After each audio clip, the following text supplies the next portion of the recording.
jërë ngeen jëf mbokku déglukat yi asalaamaaleykum benn waxtu mooy soo ko jot ci njolloor gi li gën a fës ci xibaar fa seen ko faram fàcce wàllu wopp seen di coronavirus tey ji nag am na juróom fukki nit ak juróom-ñaar xam ne yoon nañ ko juróom-ñeent yi nag ay cas communautaire lañ kenn ki nag cas importé la maanaam fële ca Vélingara nañ ci ñëw yéen ci xibaar ni mu gën a yaatoo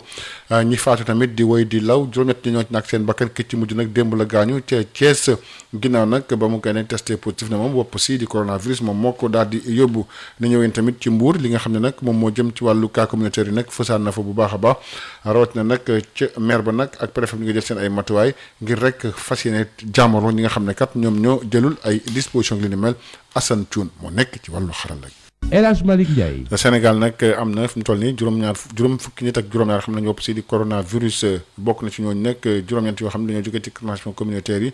bokk na ci nag ak kan koo xam ne moom ca cas importé la fële nga xam ne moo nekk nag ca Vélingara am na tamit keneen koo xam ne ñàkk na bakkanam mu nekk ci juróom-ñetti nit la fi mu toll nii ki mujjee ñàkk bakkanam am na 88 ans mu ngi gaañu démb nag ca Thiès juróom-ñaari nit nag wër nañ ba ñibbi seen kër directeur du cabinet ministre bi dénk wàllu paj gi docteur Aliou Diouf ñu déglu ko mindi ci juróomi téeméer ak juróom-ñaar fukk ak juróom-ñeenti test yi ñu def ñeent fukk ak juróom-ñaar ñoo ci positif maanaam ñeent fukk ak juróom-ñaari cas contact juróom-ñeenti cas communautaire yu jógee benn ci Sangalkam ñaar ci Mbao benn ci Tambacounda ñaar ci Touba ak ñett ci Mbour ak benn cas boo xam ne cas importé la ñu gis ko foofu ci Vélingara ci région Kolda. ci district sanitaire bu Thiès am na benn góor bu amoon juróom-ñetti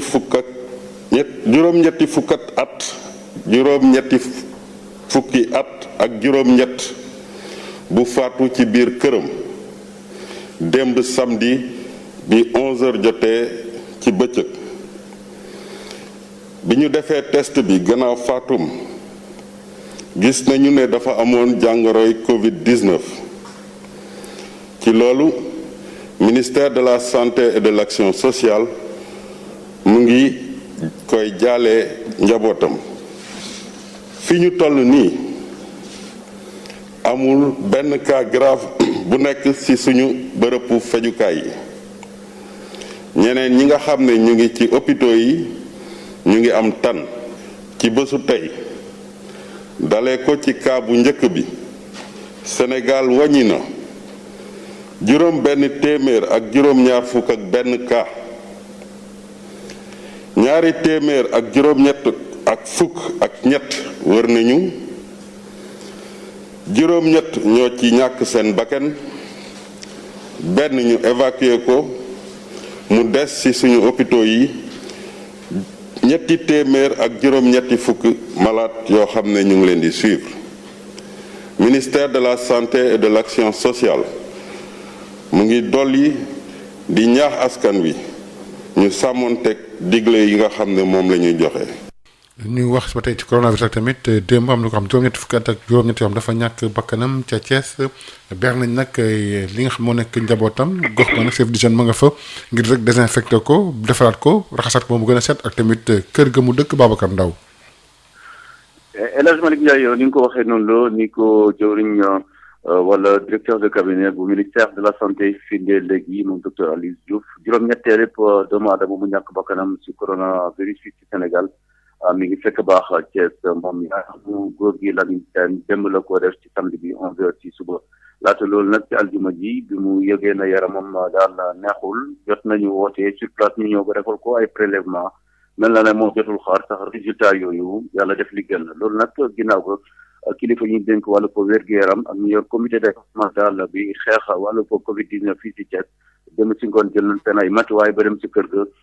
def li nga xamante ne moom moo ci war kaaraange geeg matuwaay yi ngir laata ñu koy suturaal waaye it ci jamono jooju jël nañ njaboot gi yóbbu leen ci benn bërëbu dalukaay maanaam yóbbu leen en quarantaine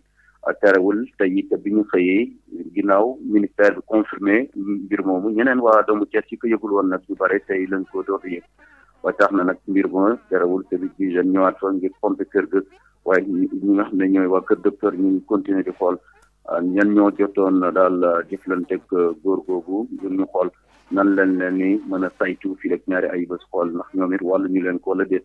ci beneen jamono jooju mbir bi mi ngi am ñetti fan rek bi ñu gisee benn cas communautaire benn fa xale taalibe fii ci benn daara bu nekkoon quartier Guy Sombel moom ginnaaw gi it lu toll ci juróom-benn fukki doomu aadama jël nañ leen yóbbu leen confinement loolu ñëw teguwaat tey jii faatu ko góor gi Lamine Sène fii ci quartier Buntu Dépôt ñu gën ko xamee ci DVF askan wi nag di ñaax di ñi nga xamante ne ñoom ñooy kilifa yi ñu gën a yokk matuwaay yi ci dëkk yu mel ne que Thiès nga xam ne tey jii nit ñu bare ñu ngi am njàqare ci fànn boobu sax la fii tëj marché central bu Thiès démb ak tey doon ko seetal waaye jamono yi ñu ngi koy pompé Babacar Ndaw Thiès Sud FM. Babacar Ndaw ñu wax ci feebar ba tey tamit ñi nga xam ne lay demee nag di ko def jéego yi muy def dafa war a tax ñu renforcer surveillance épidémiologique bi waaye tamit engagement communautaire bi gën ko nag ful lu ci am solo la kooku nag représentante résidente OMS fii ci Sénégal moo ko xam ne di Louise Imbola moom wax na nag dévoilé li nga xam ne rek moom moo nekk réussite bi nga xam ne def nañ ko ngir nag fexe ba wañ loxo wopp si nga xam moo nekk Covid 19 tey jii moom moo nekkoon ganuk El Hadj Baye Omar Gueye ci émission objection ñu wax ci mairie ak préfecture yi bu Mbour nag ñu ngi def seen kéemtulaay kàttan pour taral xeex bi ci wàllu nag Covid 19 bëgg nag ku nekk ñëpp takk ay masque ñu daal di koy dëggal ko defal nag yoon di jëflante ak ñoom ginnaaw bi nga xam ne nag am na ay cas communautaire yoo xam ne am na fële ca Mbour ak tamit ca Malika Babacar Sow lañ ci àndal. Il n'est plus question maintenant que les gens se baladent comme ça, sans masque. C'est pourquoi on a pris cette décision. D'ailleurs, on va faire un arrêté sur ça. J'en ai discuté avec le préfet. ki wax li nu mel jaraafu dëkkub Mbuur ginnaaw ba nga xamee ni am na ñaari cas communautaire yu yees peq yu ñuy daal di demeeku ci Covid 19 ci njeexitalu bis yi quartier Coose Est ci biir dëkk bi am na ab xayma nataal boo xam ni tëral na ko sax ànd ci ak préfet ni taxaw nañu tembe jëflanteeg ñi nga xamee ni ñi du ñu takk masque ngir faagaagal feebar bi lu toll ci 20 junni masque daal di nañ ko defaragum suñu sukkandikoo ci Fallou Sila jaraafu dëkkub Mbuur. La mairie de Mbour a confectionné 20 000 masques pour vraiment continuer le boulot. di njàqare bu rëy ci kilifa yi nga ko ndogali ci diwaanu Mbuur suñu nemmeekoo ni bërëb yi nga xamee ni moo di marché yi rawatina quai de pêche ak plage yi ba léegi nit ñaa ngi fay def naka sudul noonu rawatina dem beeg dikk bi ñi nga xamee ni dañuy dem di dikk te kenn mun leen teg loxo Mbuur ni mbir mi amee Thiès ak Tivaouane ci cas communautaire ñoom itam daal nañu am cas communautaire bi coronavirus ñëwee Sénégal ba suñ jon yàlla tey jii am na beneen cas communautaire boo xam ni ñu ngi ko nemmeekoo ci Malicounda sorewul lool dëkkub Mbuur suñ koy xayma ci département bi yépp am na ñetti cas communautaire waaye takk der yi ñoom di wéy di def seen liggéey ci wàllum couvre-feu juróom-ñeenti ndaamaar daal lañ leen teg loxo ñeenti pièces itam rawatina ñaar ñoo xam ni dañ leen a jàpp ndaxte sàmmontewu ñook yoon Babacar Sow dañ co jokk ak yéen fii ci Mbuur pour Sud FM. Babacar Sow ñox ci commune bu Tambacounda bi enregistré nag cas communautaire bu Covid 19 bu mu njëkk nekk na cas communautaire boo xam ne nag am na foofu ca diwaanu Tambacounda loolu nag moom moo jaaxal bu baax a baax ñi nga xam ne kat ñu yeewoo ci gox boobu ñuy jàpp ne kat tey def nañ fa sax may nañ leen ambulance médicalisée ki leen ko jox na mooy comité régional de gestion ngir rek toppatoo lépp loo xam ne jëm na ci xeex ak wopp si di Covid 19 bi moo tax Tamba. ci dibeer gi xayma nañ fii ci diwaanu Tambacounda juróom fukk ak juróom-ñaareelu kaawu coronavirus commune du Tambacounda ci boppam am na cas bu njëkkam muy cas communautaire joo xam ni andi na fi ab njaaxle. bu dee jaaxle rek moom jaaxal na ñëpp ndax xamoo fu mu jógee xamoo kan la d'abord te xamoo ñi muy fréquenté te comme ñëpp a ngi jaxasoo dem ak a ñëw doy na war ñëpp fu gën a fagaru et puis li may ñaan aussi mooy population dëkk bi amul bu kenn nangooti jël gan sa kër parce que ñun ne rek ba man dara man daal mais gan yi ñëw ñu leen di fat mooy indi problème bi te ku fat gan musiba aussi. maa ngi commencé jaaxle si affaire Covid 19 bi parce que am na population boo xam ne ba léegi ñoom gëmuñu ne Covid 19 am na loolu moom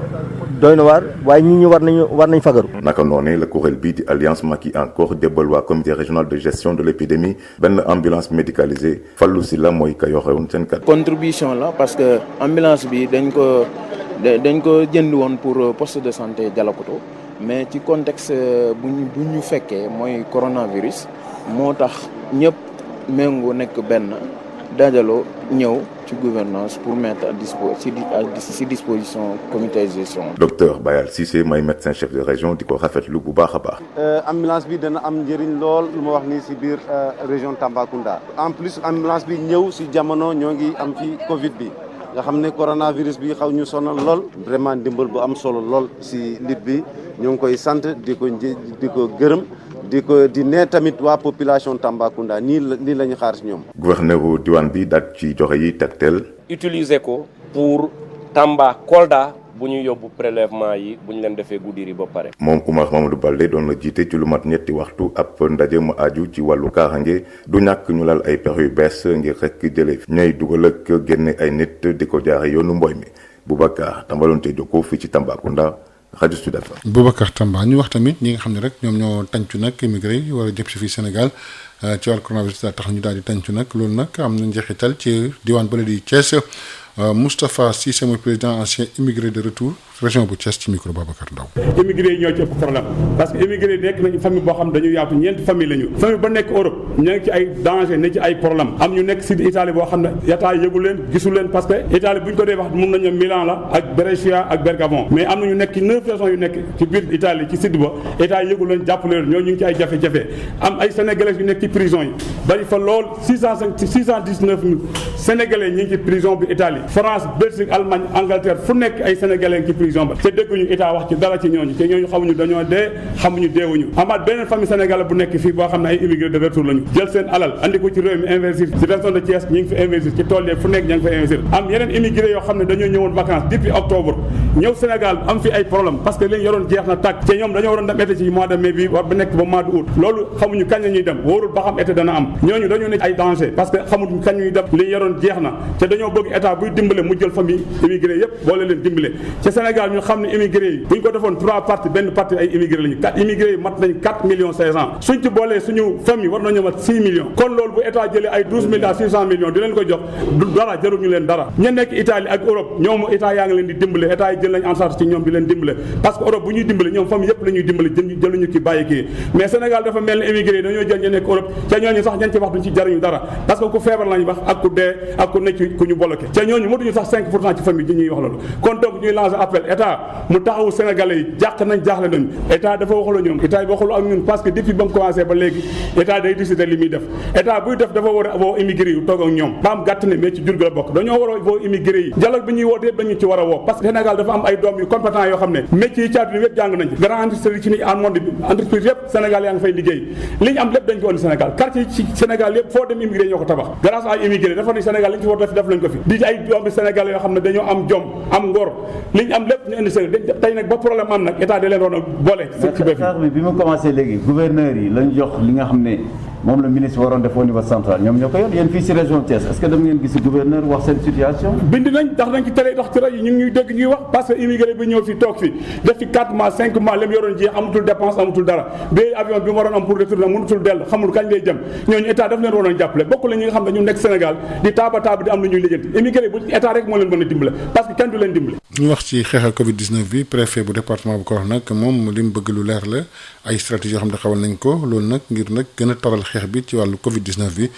Ahmed Tidiane Thiaw ñu déglu ko ñu ca leeral ci micro Mamadou Camara. ñaari kaddu wolof laay fàttali rek ñii gàmm ak ñii raas déem duñ benn ñi yor suñu kaaraange ñoom dañuy gàmm guddi gu ne dañuy gàmm di wër gàmm waaye dafa am ñoo xam ne waruñ gàmm ñoom déem gi moo leen soxal ñanga ca loolu mooy li ci ne mooy kaddu wolof bi nga xamante ne nii bëgg naa koo fàttali bu ñaareel ba nag mooy wolof moo ne jikkoog borom pax dafa am noo xam ne nit ki bu ko yàlla nattoo mu mel ko ba pare mel na ko mooy tey jii kenn ku ne nu ñu génnee ci càngoro bi ngay lijjantee lu yokk suñu kaaraanga moom ngay lijjanti waaye am na koo xam ne fa mu toog mooy fan lay mën a jaar ci suñu ngunu jëlal ñu ginaar wala cuuj wala nen moom loolu lay lijjanti xam nanu ko ñoo ngi góorgóorlu luñ doon def benn ñu ngi koy def fukk waaye ay doomi aadama lañ te wolof moo ne sàmba mënul kanamam man gannaawam ay nit la yoo nga xamante ne ni dañuy xëy di nu coytu di nu tëru bu ñu xamee ne doole jël la ca ëpp ma nga fële ñu xool fa mu xaw a gën a néewee ñu jaar fa def tojaange xam nañu ko nag waaye ñu ngi sóoraale ñu ngi ñiy jëw wolof nag moo ne puso lu mu muus am déet wëñ dana jaar ca bën bën ba loolu la rek ñu ngi wër nag bën bën bi di ci nas seen wëñ mën nañoo nas benn yoon nas ñaari yoon waaye bu ñetteel ba danañ ko rocc loolu mooy li ci ne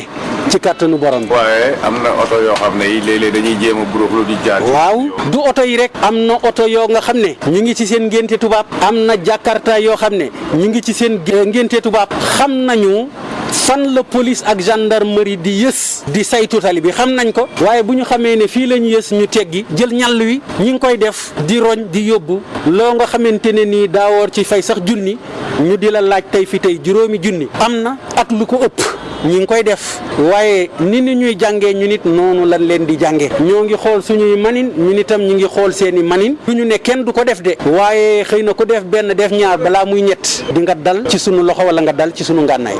fukki simili ak juróom moo toftalu ci benn waxtu ci ndolo gi ñu ànd ak rétro bi ak soxna Khady Sène. dal leen ak jàmm mbokk yi ci xibaar yu gën a fës ci ay bés yi ñu nekk ci Sud FM seen rajo. feebar bi nag law bu baax a baax ci ay bés yi ñaar téeméeri cas yu bees lañu rek daal di wàññi ñuy siy faatu tamit daal di yokku jóge ci ñeent ba juróom-ñaar fi mu nekk ni nag Sénégal ñu am feebar bi weesu na juróom benn téeméeri nit feebar bi di wéy di law daal di laal nag ay dëkk yu bees transmission communautaire yi di gën a yokku maanaam ñi nga xamante ni dañoo am feebar bi te xamuñu fu ñu leen ko wàllee ñu ànd ceeg docteur Aloyse Diouf. ci samedi ñaar fukki fan ak juróom-ñett ci weeru avril bi ministère de la santé et de l'action sociale jot na résultat examen virologique yi may waaj a lim. ci juróom-ñaari téeméer ak ñetti test yi ñu def juróom benn fukk ak juróom-ñeent ñoo ci positif maanaam juróom benn fukk ak ñetti cas contact juróom benn cas yoo xam ne ci transmission communautaire bi la ñuy jóge benn ci Colobane benn ci Mbao benn ci Parcelles Assainies benn ci Niayes Thioker benn ci Mbacké ak benn ci Nioro ci malade yi ñu hospitalisé fukk ak ñeent wër nañu ci dinañu génn ci waxtu yi ci kanam ci suñu structure yi nga xam ne foofu la ñuy def malade yi nekk réanimation benn cas grave amul ci structure yooyu yeneen malade yi nga xam ne ñu ngi leen hospitalisé ñu ngi am tan ci bésu tey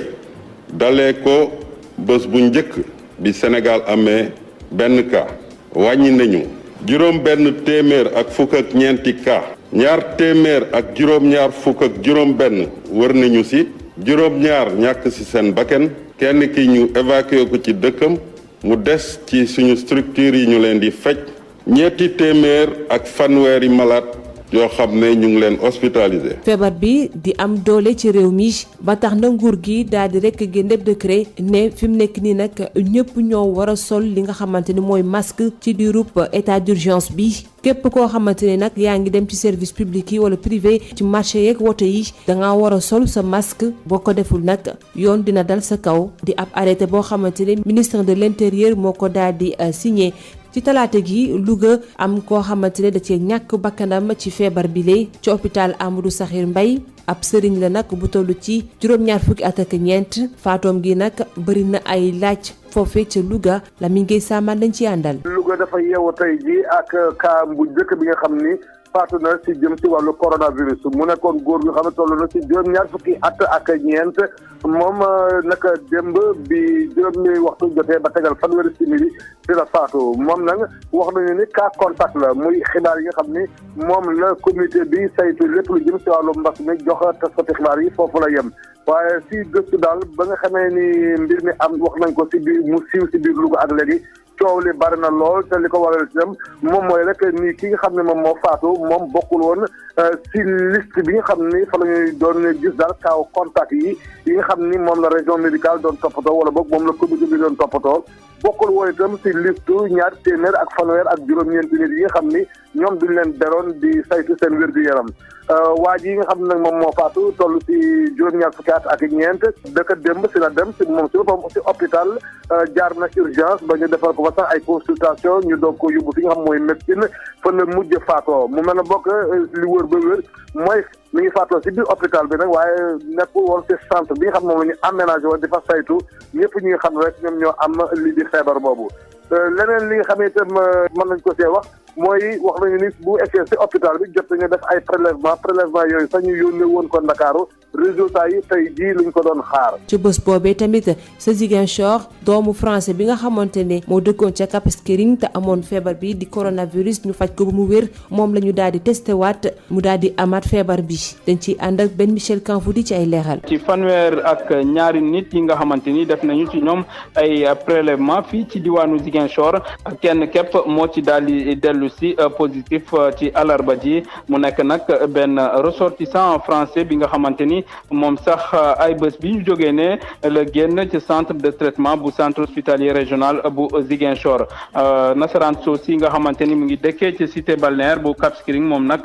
dafa mujj rechuté bu nu sukkandikoo ci benn source médicale source boobu le sax di ñu xamle ni patient boobu nga xam ni waroon na dina dellu ci waat foofu ci centre de traitement bu centre hospitalier régional bu Ziguinchor soxna si nga xamante ni moom moo koy jàppale ci wàllum liggéey kër waa maanaam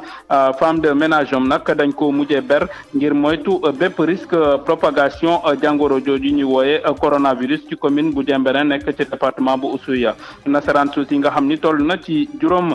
benn fukki at ak juróom-ñett nag moom mu ngi yegg si fii ci Sénégal ci weeru mars bu mu amee fukki fan ak juróom-ñaar mu jóge nag ca Paris ay fan rek lañ si teg ñu daal di ko testé positif ba tax ñu koy yóbbu ca centre de traitement boobu nekk ca hôpital régional bu Ziguinchor rechute boobu nga xam ne nag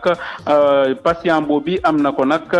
daf koy delloowaat ci centre de traitement boobu nga xamante ni jóge na fa yàggul moom nag mu dem fekki foofu fukk ak benn nit yi nga xamante ni ñu ngi leen di faj foofee ci centre de traitement bu centre hospitalier régional bu Ziguinchor. président de la république Macky Sall daal dinay rek tabb àllarba gi ñi nga xamante ne ñoo war a sekk comité de suivi ngir rek ñu doxal opération fonds force Covid-19 comité boobu nga xamante ne général François Ndiaye moo ko jiite mën nañ ci wàññi juróom benn ñoo xamante ne dañoo jógee ci ministères yi ñetti membre assemblée nationale ñaari haut conseiller collectivité territoriale ñaari membre yu conseil économique social et environnemental am na it ñaari membre yu association élus territoriaux yi ak juróom benn représentant yu jóge ci parti politique yi ñett jóge ci société civile yeneen ñaar yoo xamante ne ci secteur privé bi la ñu jógee ñaar yu association consommateurs yi ñoom ñëpp bokk nañu ci bile comité président Macky Sall nag daal dinay taxawal comité de suivi bi ci ab décret ngir rek ñu doxal lépp loo xamante ne fond bi ñu teg ngir rek mu dimbali ñi nga xamante ne seen loxo jotu seen ginnaaw te ñu loru ci bile feebar di Covid-19. ñu jeexale ak coow li am ca Senelec syndicat yi nag ñoom bëgg rek Senelec daal di dakkal contrat bi nga xamante ne amoon na ko ak Akilee ñoom nag ne nañ contrat boobu dara leeru ci marché yaama neex lañ ko daal di defee dañ ci ànd ak Assane Ba mooy secrétaire général bu SUDETEN ci micro bi Rama Ndiaye. si yëpp lu ñuy gis si contrat bi bu ñu ko saytoo lu ñu gis mooy contrat bi amul fenn fu mu ameel njariñ muy askan bi laa njëkki parce que Senelec askan bi moo ko moom ak tamit clientèle ak tamit muy travailleur ñu nag loolu moo tax ñu xar suñu tàng tubé wax tey képp ku liir xam na lii lu ñuy def mooy laaj na liggéey bu am solo la ñuy def Sénégalais bu nekk mën na ko liir su ko liiree dina xam lan moo nekk dëgg si ak weer contrat Akilee ñu nag leen la état bi lépp lu mu waroon def si Senelec def na gis ngeen si ñetti at yi Senelec fu ko état bi jëlee si programme plan Sénégal émergent def na mu defar ko bu baax a baax a baax Senelec fu mu jógee sori na tey nag ñun mënuñu nangu Sénégalais fu ñu nekk di ñaxtu di bëgg courant bi ñu wàññi ko ay nit di bëgg ñëw parce que Senelec tàmbale na baax ñu bëgg ñu bëgg ñëw séddu Senelec loolu nag suñu ngor may ñu ko loolu duñ ko nangu mukk loolu si loolu nag lañu ne état bi tey contrat Akilee bi nañ ko saytu ñoom ñu def si enquête pour xam lan moo nekk dëgg-dëgg si contrat bi su boobaa dañu jël décision buy war a jël ñun de tey suñu sañoon ñun suñu syndicat bi lu ñu gis mooy de tappale bu mag a mag la ñu def foofu amul dara lu ñuy ñëw lu ñu indil Senelec ak lu ñu indil pratiquement Sénégalais tey nag si loolu ñoo ngi ñaan ñu fexe contrat bi ñu suspendre ko mooy lu ñu waa ilaa ñu fexe ñu annulé ko pour que ñu mën a def beneen appel d'offre nga xam ñu ubbil ko ñëpp. mbokk yi lii lañ leen fi andiloon ci xibaar yu gën a fës ci ay bés yu ñu nekk ci Sud FM seen rajo jàngeen jëf. ñaar fukki simili ak ñeent moo toftal ci benn waxtu nga mën ci wàllu xibaar dina faram fàcce bokk ci nag wopp si di coronavirus defoon nañ le point ak tamit tey ji koo xam ne nag cas importé del siwaat na fële ca Vélingara cas communautaire yi gën di law ñëwoon nañ ci ak docteur Aliou Diouf kii docteur Yimbula nag moom nekk représentante OMS fii ci Dakar résidente tamit wax na ne kat war nañ gën a taxawal approche communautaire bu tey ji moom moo nekkoon ganuk El Hadji Ba Guèye ci émission objection di sant gërëm baax Assane Tour mi nekkoon ci wàllu xarak li ci kàddu El Hadji Malick Ndiaye jàngeen jëf